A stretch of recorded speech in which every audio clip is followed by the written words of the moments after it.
Olá, alunos, sejam bem-vindos ao canal da Astra Educa Enem. Hoje vamos mergulhar em um dos temas mais importantes da filosofia para o Enem, que é Immanuel Kant e o seu famoso imperativo categórico. Este conteúdo é absolutamente essencial para vocês que estão se preparando para a prova, porque Kant aparece constantemente nas questões de filosofia, seja de forma direta ou indireta. Então preparem o caderno, a caneta, e vamos começar essa jornada pelo pensamento de um dos maiores filósofos da história da humanidade. Antes de entrarmos diretamente no imperativo categórico, precisamos entender quem foi Kant e qual era o contexto em que ele vivia. Immanuel Kant nasceu em 1724 na cidade de Königsberg, que na época pertencia à Prússia e hoje faz parte da Rússia. Ele morreu em 1804, tendo vivido praticamente toda a sua vida nessa mesma cidade. Kant era conhecido por sua rotina extremamente disciplinada. Dizem que os moradores de Königsberg acertavam seus relógios pela passagem de Kant em suas caminhadas diárias. Tamanha era a regularidade de seus hábitos.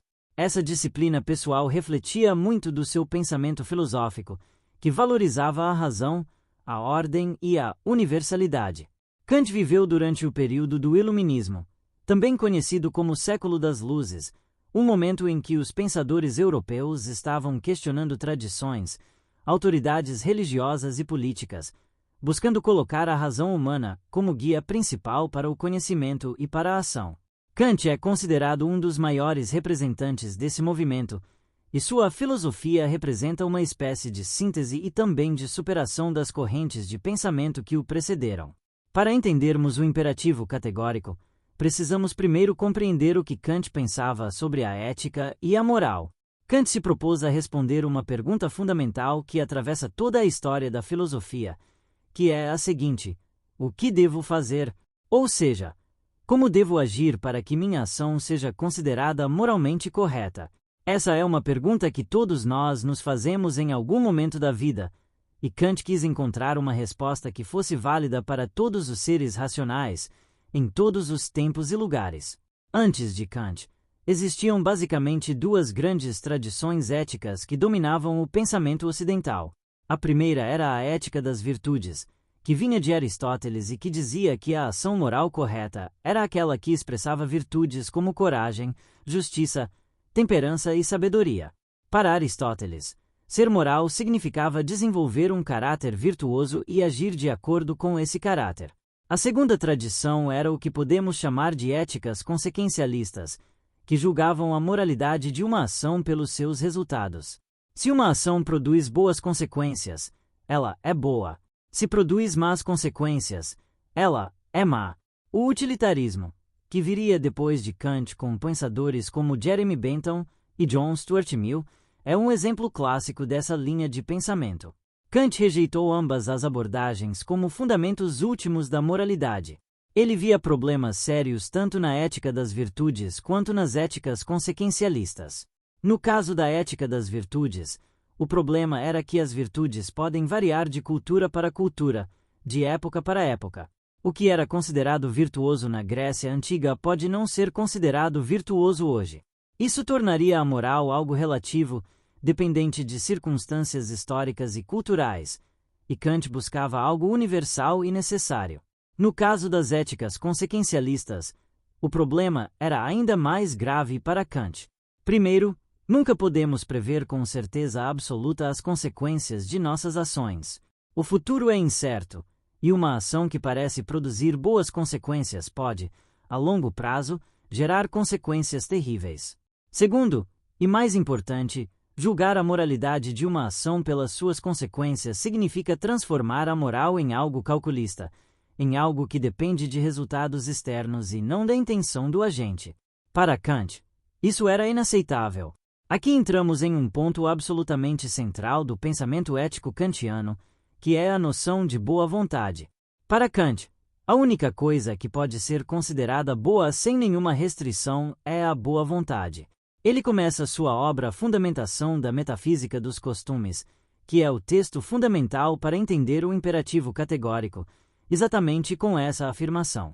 Talentos do espírito como inteligência, sagacidade e capacidade de julgamento são bons, mas podem ser usados para o mal.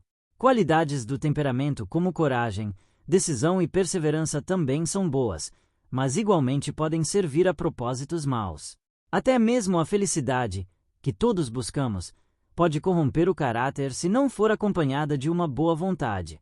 Somente a boa vontade é boa em si mesma, independentemente das circunstâncias, dos resultados e de qualquer outra consideração. Mas o que exatamente é essa boa vontade? Para Kant, a boa vontade é aquela que age por dever e não simplesmente de acordo com o dever. Essa distinção é crucial e vocês precisam entendê-la muito bem para o Enem. Muitas questões exploram exatamente essa diferença. Agir de acordo com o dever significa fazer o que é certo, mas por motivações que não são propriamente morais. Por exemplo, um comerciante que não engana seus clientes porque tem medo de perder a clientela está agindo de acordo com o dever, pois não enganar é o correto, mas sua motivação não é moral. Ele está agindo por interesse próprio, por medo das consequências negativas. Já agir por dever significa fazer o que é certo porque é certo, independentemente de qualquer outra consideração. O mesmo comerciante, se não enganasse seus clientes simplesmente porque enganar é errado, estaria agindo por dever, e apenas nesse caso sua ação teria genuíno valor moral. Essa ênfase na intenção, na motivação do agente, é o que caracteriza a ética kantiana como uma ética deontológica, termo que vem do grego deon, que significa dever. Diferentemente das éticas consequencialistas, que olham para os resultados, e da ética das virtudes, que olha para o caráter, a ética deontológica de Kant olha para a intenção que está por trás da ação. O que importa não é o que acontece depois da ação, nem quem você é, mas por que você agiu como agiu. Se você agiu por dever, sua ação tem valor moral. Se agiu por qualquer outro motivo, mesmo que o resultado seja bom, sua ação não tem valor moral genuíno. Agora vamos entrar no conceito central dessa aula, que é o imperativo categórico. Para entendê-lo, precisamos primeiro entender o que são imperativos em geral. Um imperativo é simplesmente um comando, uma ordem, uma prescrição que nos diz o que fazer. Quando alguém diz feche a porta, isso é um imperativo. Kant distingue dois tipos de imperativos, os imperativos hipotéticos e os imperativos categóricos. Os imperativos hipotéticos são comandos condicionais. Eles nos dizem o que fazer se queremos alcançar determinado fim. Por exemplo, se você quer passar no Enem, deve estudar. Esse é um imperativo hipotético. Ele só vale se você realmente quer passar no Enem. Se você não quer passar no Enem, esse imperativo não se aplica a você. Outro exemplo seria se você quer ser um bom músico, deve praticar todos os dias. Novamente, esse imperativo só vale para quem quer ser músico. Os imperativos hipotéticos são sempre relativos a um fim, a um objetivo que o agente pode ou não ter. Já o imperativo categórico é completamente diferente. Ele é um comando incondicional, absoluto, que vale para todos os seres racionais, independentemente de seus desejos, interesses ou objetivos. O imperativo categórico não diz faça isso se você quer aquilo. Ele simplesmente diz faça isso. Ponto final. Sem condições, sem exceções. É por isso que ele é chamado de categórico, porque se aplica a todas as categorias de pessoas, em todas as situações. Ele expressa o que a razão pura prática determina como dever absoluto. Kant formulou o imperativo categórico de várias maneiras ao longo de suas obras, e cada formulação ilumina um aspecto diferente do mesmo princípio. A mais famosa é a chamada fórmula da lei universal, que diz o seguinte: age apenas segundo uma máxima tal que possas ao mesmo tempo querer que ela se torne lei universal. Vamos destrinchar essa formulação com cuidado. Primeiro, o que é uma máxima? Uma máxima é o princípio subjetivo que guia a sua ação.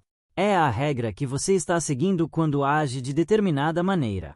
Por exemplo, se você mente para escapar de uma situação difícil, sua máxima seria algo como quando estiver em dificuldade, minta para escapar. Se você ajuda alguém em necessidade, sua máxima seria quando encontrar alguém em necessidade, ajude. Toda ação consciente segue alguma máxima, mesmo que não formulemos isso explicitamente em nossas mentes. O que o imperativo categórico pede é que você submeta a sua máxima a um teste de universalização. Antes de agir, você deve se perguntar: eu poderia querer que todos agissem dessa mesma maneira? Eu poderia querer que minha máxima se tornasse uma lei seguida por toda a humanidade? Se a resposta for sim, sua ação é moralmente permitida. Se a resposta for não, sua ação é moralmente proibida. Vamos aplicar isso ao exemplo da mentira. Suponha que você esteja pensando em mentir para conseguir alguma vantagem. Sua máxima seria: quando for conveniente, minta. Agora, aplique o teste de universalização. Você poderia querer que todos mentissem sempre que fosse conveniente. A resposta é não. E não apenas porque você não gostaria de ser enganado. O ponto de Kant é mais profundo. Se todos mentissem sempre que fosse conveniente, o próprio conceito de mentira perderia sentido. Mentir só funciona porque existe uma expectativa geral de que as pessoas dizem a verdade. Se essa expectativa desaparecesse, a linguagem perderia sua função comunicativa e a própria possibilidade de mentir seria destruída. Portanto, a máxima de mentir quando conveniente não pode ser universalizada sem contradição. Ela se autodestrói quando tentamos torná-la universal. Por isso, mentir é sempre errado, segundo Kant. Outro exemplo clássico usado por Kant é o da falsa promessa. Imagine que você precisa de dinheiro e pensa em pedir emprestado com a intenção de não pagar. Você faria uma promessa que já sabe que não vai cumprir. Sua máxima seria: quando precisar de dinheiro, faça promessas que não pretendo cumprir. Agora, poderia essa máxima se tornar uma lei universal? Novamente, não. Se todos fizessem promessas com a intenção de não cumprir, as promessas perderiam todo o seu valor. Ninguém mais acreditaria em promessas, e a instituição das promessas simplesmente deixaria de existir. Portanto, fazer falsas promessas é moralmente errado porque a máxima não passa no teste de universalização. É importante entender que o teste de universalização não é um cálculo consequencialista disfarçado. Kant não está dizendo que mentir é errado porque, se todos mentissem, haveria consequências ruins. O ponto é lógico, não consequencial. A máxima de mentir contém uma contradição interna quando tentamos universalizá-la. Ela pressupõe a existência de uma prática de dizer a verdade ao mesmo tempo que a destrói. É essa contradição que torna a mentira imoral, não suas possíveis consequências negativas. Agora vamos à segunda formulação do imperativo categórico, que é igualmente importante e frequentemente cobrada no Enem. Essa formulação é conhecida como a fórmula da humanidade ou fórmula do fim em si mesmo. Ela diz: age de tal maneira que uses a humanidade, tanto na tua pessoa como na pessoa de qualquer outro, sempre e simultaneamente como fim e nunca simplesmente como meio. Essa formulação é extremamente rica em significado. Kant está dizendo que os seres humanos têm um valor absoluto, uma dignidade intrínseca que não pode ser reduzida a nenhum preço. As coisas têm preço e podem ser trocadas por outras de valor equivalente. Mas os seres humanos não têm preço, têm dignidade. Isso significa que nunca podemos tratar as pessoas como meros instrumentos para nossos fins. Sempre devemos reconhecer nelas um valor em si mesmas. Note que Kant não proíbe usar as pessoas como meios. Isso seria impossível na vida social. Quando você vai ao médico, você usa o médico como meio para sua saúde. Quando você vai ao professor, usa o professor como meio para seu aprendizado. Isso é perfeitamente legítimo. O que Kant proíbe é usar as pessoas apenas como meios, simplesmente como instrumentos, sem reconhecer nelas sua dignidade de seres racionais livres. Quando você vai ao médico, você não está usando o médico apenas como meio. Você reconhece que ele é um ser humano com seus próprios fins, projetos e dignidade. Você o trata com respeito, paga pelo serviço, reconhece sua expertise. Existe uma relação de reciprocidade. Mas quando alguém engana outra pessoa para obter vantagem, ou quando alguém força outra pessoa a fazer algo contra sua vontade, essa pessoa está tratando a outra apenas como meio, como mero instrumento para seus fins. Isso viola a dignidade humana e é moralmente errado. Essa formulação do imperativo categórico é a base de toda a teoria kantiana dos direitos humanos, mesmo que Kant não tenha usado esse termo. A ideia de que todo ser humano tem uma dignidade intrínseca que deve ser respeitada, independentemente de sua origem, cultura, religião ou qualquer outra característica, é profundamente kantiana. Quando a Declaração Universal dos Direitos Humanos de 1948 afirma que todos os seres humanos nascem livres e iguais em dignidade e direitos, ela está expressando uma ideia fundamentalmente kantiana. Existe ainda uma terceira formulação do imperativo categórico, conhecida como a fórmula da autonomia ou fórmula do reino dos fins. Ela diz: age como se fosses, através das tuas máximas, sempre um membro legislador no reino universal dos fins. Essa formulação é mais abstrata, mas igualmente importante. Kant está dizendo que devemos agir como se fossemos ao mesmo tempo criadores e súditos das leis morais. Não somos apenas obrigados a seguir a lei moral, mas também somos nós, enquanto seres racionais, que criamos essa lei. A moral não é imposta de fora, por Deus, pela sociedade ou pela natureza. A moral vem de dentro, da razão prática de cada ser humano. O reino dos fins é uma ideia reguladora, um ideal para o qual devemos nos orientar. É a ideia de uma comunidade de seres racionais que tratam uns aos outros como fins em si mesmos, nunca como meros meios, e que seguem leis que eles mesmos se dão através da razão. Nesse reino ideal, a vontade de cada um estaria em harmonia com a vontade de todos, porque todos seguiriam o mesmo princípio racional universal. Agora vamos falar sobre um conceito fundamental para entender por que Kant acredita que o imperativo categórico é possível. Esse conceito é a autonomia da vontade. Autonomia significa literalmente dar a lei a si mesmo. Para Kant, a vontade autônoma é aquela que se determina pela razão, e não por inclinações, desejos, medos ou qualquer influência externa. Quando agimos por dever, estamos exercendo nossa autonomia. Estamos nos dando uma lei a nós mesmos através da razão, em vez de sermos determinados por forças que não controlamos. O oposto da autonomia é a heteronomia, que significa ser determinado por outro. Quando agimos movidos por nossos desejos, medos ou pela pressão social, estamos sendo heterônomos. Não estamos nos governando, estamos sendo governados por forças externas ou por nossas inclinações naturais.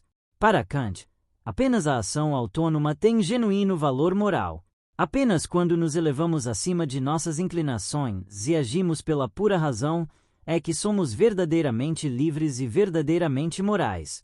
Essa ideia de autonomia está intimamente ligada à concepção kantiana de liberdade. Para Kant, liberdade não é simplesmente fazer o que queremos. Isso seria apenas seguir nossos desejos, nossas inclinações, e portanto seria uma forma de escravidão às nossas paixões. A verdadeira liberdade é a capacidade de se autodeterminar pela razão. É a capacidade de dizer não aos nossos impulsos quando a razão nos mostra que eles são imorais. É a capacidade de agir contra nossas inclinações quando o dever assim exige. Esse é um ponto que causa estranheza para muitas pessoas quando entram em contato com a filosofia de Kant pela primeira vez. Estamos acostumados a pensar em liberdade como ausência de restrições, como poder fazer o que bem entendermos. Kant inverte essa noção. Para ele, seguir nossos desejos não é liberdade, é escravidão. A verdadeira liberdade é a capacidade de nos governarmos pela razão, mesmo quando isso significa ir contra o que desejamos. Vamos agora abordar algumas objeções clássicas ao pensamento ético de Kant, que frequentemente aparecem em questões do Enem. A primeira e mais famosa objeção é o problema do rigorismo moral. Kant parece exigir que sigamos o dever moral sem nenhuma exceção, em todas as circunstâncias. Isso levou a situações que parecem absurdas. O exemplo mais famoso é o do assassino que bate à sua porta perguntando onde está seu amigo, que está escondido em sua casa. Você deve dizer a verdade ao assassino, sabendo que isso levará à morte de seu amigo. A resposta de Kant, pelo menos em alguns de seus textos, parece ser sim. Mentir é sempre errado, mesmo quando a mentira poderia salvar uma vida inocente.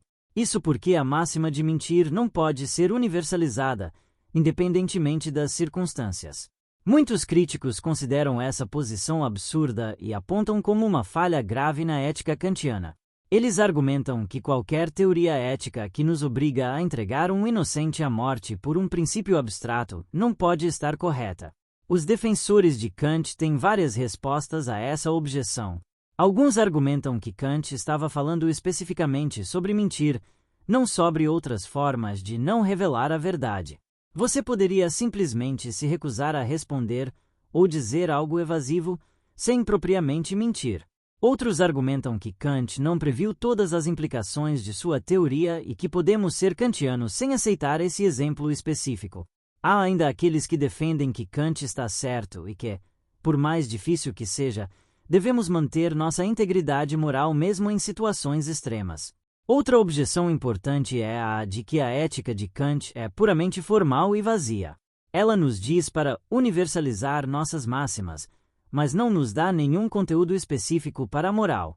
Críticos como Hegel argumentaram que você pode universalizar quase qualquer coisa se formular a máxima de maneira adequada. Por exemplo, a máxima roubar quando estiver com fome não pode ser universalizada. Mas e a máxima pessoas com mais de 1,80 m podem roubar? Essa é uma máxima muito específica que talvez pudesse ser universalizada sem contradição lógica, já que nem todos têm mais de 1,80 m. Os kantianos respondem que isso é uma má interpretação do teste de universalização. O teste não é apenas lógico, mas também envolve considerar se você poderia racionalmente querer viver em um mundo onde todos seguissem essa máxima. E claramente ninguém racionalmente quereria viver em um mundo onde certas pessoas pudessem roubar impunemente apenas por causa de sua altura. Isso seria arbitrário e injusto. Uma terceira objeção é que Kant ignora as emoções e os sentimentos morais. Toda a sua ética é baseada na razão, e as emoções são vistas como obstáculos ao dever, não como parte integrante da vida moral. Mas muitos filósofos argumentam que sentimentos como compaixão, simpatia e indignação moral são fundamentais para a moralidade. Uma pessoa que faz o bem apenas por dever, sem nenhum sentimento de cuidado ou preocupação pelos outros, seria realmente uma pessoa boa. Os kantianos respondem que Kant não ignora completamente os sentimentos. Ele reconhece o que chama de respeito pela lei moral, que é um sentimento produzido pela razão. Mas esse sentimento é diferente das inclinações naturais. Além disso, Kant não proíbe ter sentimentos morais. Ele apenas afirma que o fundamento do valor moral de uma ação está na intenção racional, não nos sentimentos. Você pode agir por dever e também sentir compaixão. Na verdade, Kant diria que o ideal é desenvolver disposições que nos inclinem naturalmente ao dever. Mas o valor moral da ação continua dependendo da intenção racional, não dos sentimentos. Vamos agora falar sobre as aplicações do pensamento de Kant em questões contemporâneas, que é algo que o Enem gosta de explorar. A ética kantiana tem implicações importantes para debates atuais sobre direitos humanos, bioética, ética empresarial e muitas outras áreas. No campo dos direitos humanos, como já mencionamos, a ideia kantiana de dignidade humana é fundamental. A noção de que todo ser humano tem um valor intrínseco que não pode ser violado, independentemente de suas características individuais, é a base filosófica dos direitos humanos modernos. Quando condenamos a tortura, a escravidão ou o genocídio, estamos implicitamente apelando para princípios kantianos. Estamos dizendo que essas práticas violam a dignidade humana, tratam pessoas como meros meios e, portanto, são absolutamente proibidas. Na bioética, a ética kantiana é frequentemente invocada em debates sobre pesquisa com seres humanos, eutanásia, aborto e manipulação genética. O princípio de que não devemos usar pessoas apenas como meios tem implicações diretas para essas questões. Por exemplo, podemos usar embriões humanos em pesquisas científicas, se embriões são considerados pessoas, ou potenciais pessoas. Usá-los apenas como meio para fins de pesquisa seria uma violação do imperativo categórico. A resposta depende em parte de como definimos humanidade e dignidade. Na ética empresarial, Os princípios kantianos condenam práticas como publicidade enganosa, exploração de trabalhadores e manipulação de consumidores. Todas essas práticas envolvem tratar pessoas como meros meios para o lucro da empresa. Uma empresa ética, do ponto de vista kantiano, seria aquela que respeita a dignidade de seus funcionários, clientes, fornecedores e todas as outras partes interessadas. Na política, Kant defendeu ideias que foram revolucionárias para sua época e que continuam relevantes hoje. Ele defendeu uma forma de governo republicano baseado na representação e na separação de poderes. Ele também propôs a ideia de uma paz perpétua entre as nações, baseada em uma federação de estados livres e em princípios de direito internacional. A Liga das Nações, posteriormente, a Organização das Nações Unidas podem ser vistas como tentativas de realizar, pelo menos parcialmente, o ideal kantiano de paz perpétua. Agora vamos fazer uma comparação entre Kant e outros pensadores éticos que também aparecem no Enem, para que vocês possam ter uma visão mais ampla e contextualizada. Comparando Kant com Aristóteles, vemos duas abordagens fundamentalmente diferentes para a ética. Aristóteles foca no caráter e nas virtudes. A pergunta central da ética aristotélica é: que tipo de pessoa devo ser?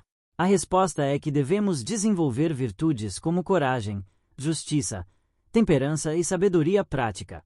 A ação correta é aquela que uma pessoa virtuosa faria naquela situação. Já Kant foca no dever e na intenção. A pergunta central da ética kantiana é: o que devo fazer?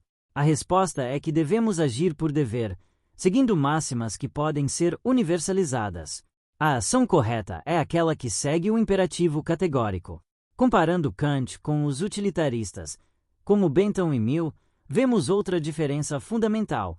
Os utilitaristas julgam a moralidade de uma ação pelas suas consequências. Uma ação é boa se produz a maior felicidade para o maior número de pessoas. Isso significa que, em princípio, qualquer ação poderia ser justificada se produzisse consequências suficientemente boas. Já para Kant, certas ações são intrinsecamente erradas, independentemente de suas consequências.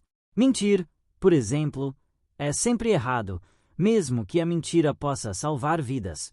O que importa é a intenção e a conformidade com o dever, não os resultados. Comparando Kant com Nietzsche, vemos uma oposição ainda mais radical. Nietzsche foi um dos maiores críticos de Kant e de toda a tradição moral ocidental. Ele via a moral kantiana como uma forma de ressentimento dos fracos contra os fortes. O imperativo categórico, para Nietzsche, seria uma tentativa de impor uniformidade e mediocridade, negando a vontade de potência e a afirmação da vida.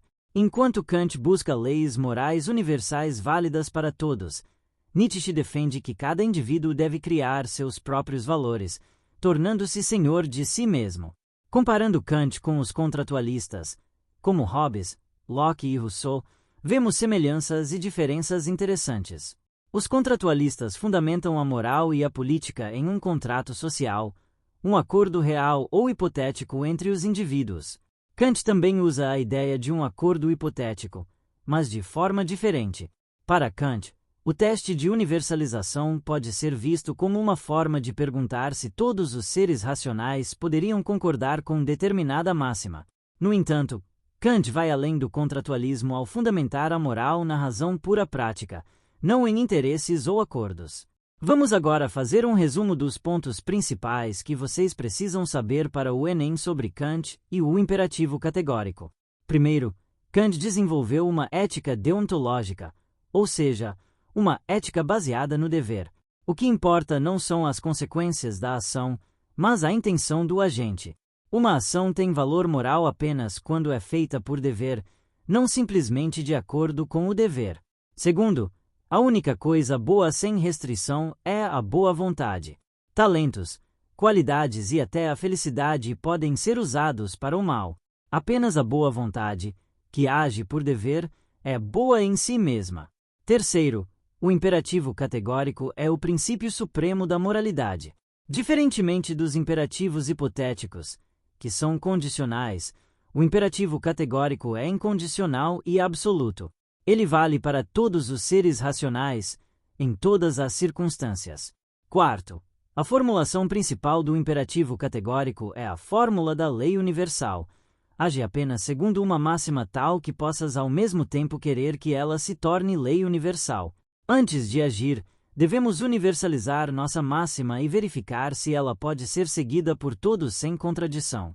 Quinto, a fórmula da humanidade diz que devemos tratar a humanidade, em nós mesmos e nos outros, sempre como fim e nunca apenas como meio.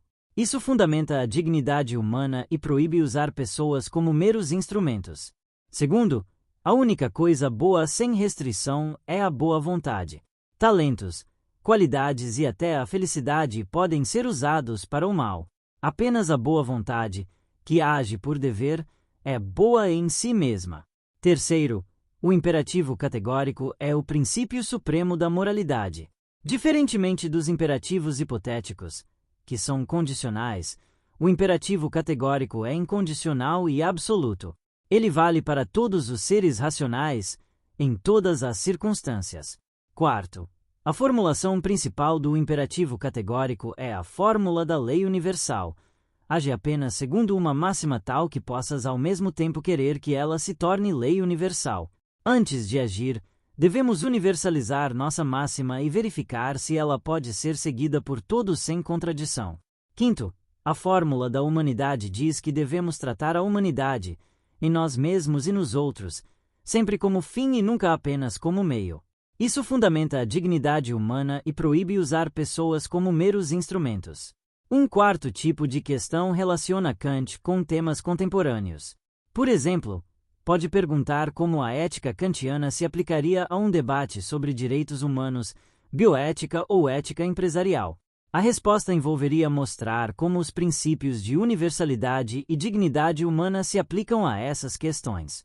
Antes de encerrar, quero reforçar alguns pontos que frequentemente causam confusão e que podem aparecer como armadilhas nas questões do Enem.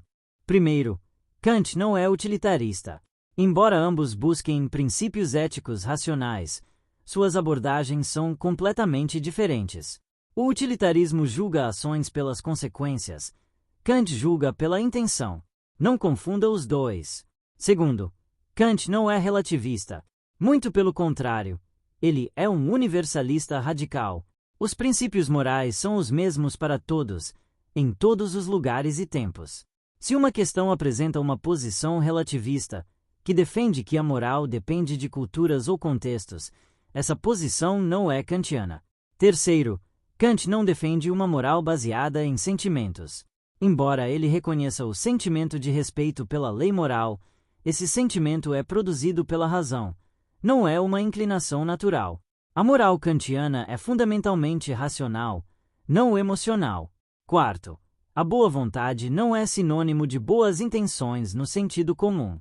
Ter boas intenções, no sentido de querer fazer o bem, não é suficiente para Kant. A boa vontade é aquela que age por dever, seguindo o imperativo categórico. Uma pessoa pode ter boas intenções e ainda assim agir de forma imoral se suas máximas não podem ser universalizadas. Quinto, o imperativo categórico não é uma lista de regras específicas. É um princípio formal que nos permite avaliar se nossas máximas são moralmente aceitáveis. As regras específicas, como não mentir, não roubar, não matar, derivam da aplicação desse princípio às situações concretas. Para finalizar esta aula, quero deixar uma reflexão sobre a importância do pensamento de Kant para além do Enem. Kant nos desafia a pensar sobre a moralidade de uma forma rigorosa e exigente. Ele nos pede que não hajamos movidos por interesses, medos ou desejos, mas pela pura razão. Ele nos pede que tratemos todas as pessoas com dignidade, reconhecendo nelas um valor absoluto que não pode ser violado. Ele nos pede que sejamos autônomos, governando a nós mesmos pela razão em vez de sermos escravos de nossas paixões. Essas ideias podem parecer abstratas e distantes de nossa vida cotidiana, mas quando pensamos em questões como direitos humanos, justiça social, ética profissional e responsabilidade pessoal, estamos inevitavelmente lidando com conceitos kantianos. A ideia de que certas coisas são erradas independentemente das circunstâncias, de que todo ser humano merece respeito, de que devemos agir com base em princípios e não apenas em conveniência, são ideias profundamente kantianas que moldam nossa compreensão moral até hoje. Espero que esta aula tenha sido útil para vocês entenderem Kant e o imperativo categórico. Lembrem-se de revisar os pontos principais, fazer exercícios e sempre relacionar a teoria com exemplos práticos. A filosofia de Kant é complexa, mas com estudo e dedicação, vocês conseguirão dominar esse conteúdo e se sair muito bem nas questões do Enem que abordarem esse tema. Muito obrigado por acompanharem esta aula aqui no canal da Astra Educa Enem. Se vocês gostaram, deixem seu like, inscrevam-se no canal e ativem as notificações para não perderem os próximos conteúdos. Bons estudos e até a próxima aula!